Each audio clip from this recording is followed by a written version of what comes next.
na tulikuwa tunaona progress hatua kwa hatua, na tumezungumza mengi sana jana. Pia tumegusia hapa walivyoanza kuimarisha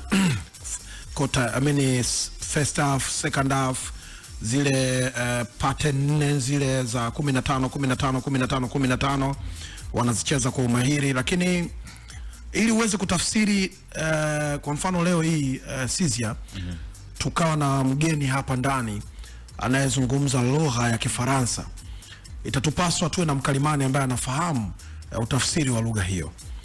Yani inamaanisha nini? Ili benchi la ufundi lionekane linafanya kazi yake vizuri kwenye kiwanja cha mazoezi, wanasema deliverance yake inapatikana kwenye mchezo, si ndio? Kwenye mechi. Nani anaenda kutafsiri mipango ya mwalimu kutoka kwenye kiwanja cha mazoezi? Ni lazima uwe na resources ambazo zinaenda kwenda kutafsiri hiyo mipango au mifumo ya mwalimu kutoka kwenye kiwanja cha nini? Cha mazoezi. Ukubwa na uwezo na quality class alionayo Clatous Chota Chama, naamini mwalimu hawezi kumwambia piga kona funga mwenyewe. Naamini mwalimu hawezi kumwambia ukiwa upande wa kulia kama unaona umezingirwa finya huku piga kushoto. Ile yote ni zawadi tu kwa wana Simba. Kwa kuna baadhi ya vitu vinafanyika na watu binafsi, uwezo wao.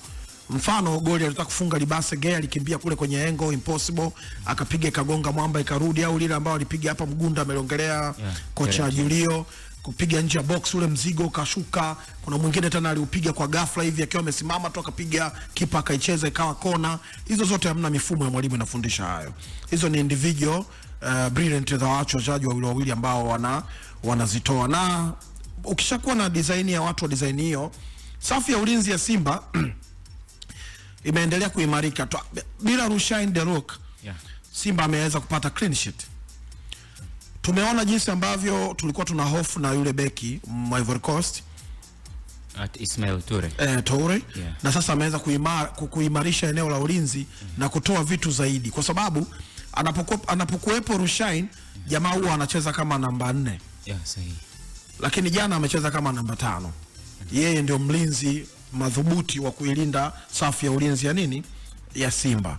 Lakini kipa wao pia ameendelea kuonesha ana kitu cha ziada. Kuna pahala tulikuwa tunahofu naye na tukasema kwamba Simba bado anahitaji urejeo wa Pinpin, kwa sababu Pinpin alituahidi vitu vingi sana mwaka jana, na of course ndo top keeper wa last season baada ya kuwa na clean sheets nyingi kwenye ligi yetu. Ndio utaratibu nasema. Yes, sahihi kabisa. Yes.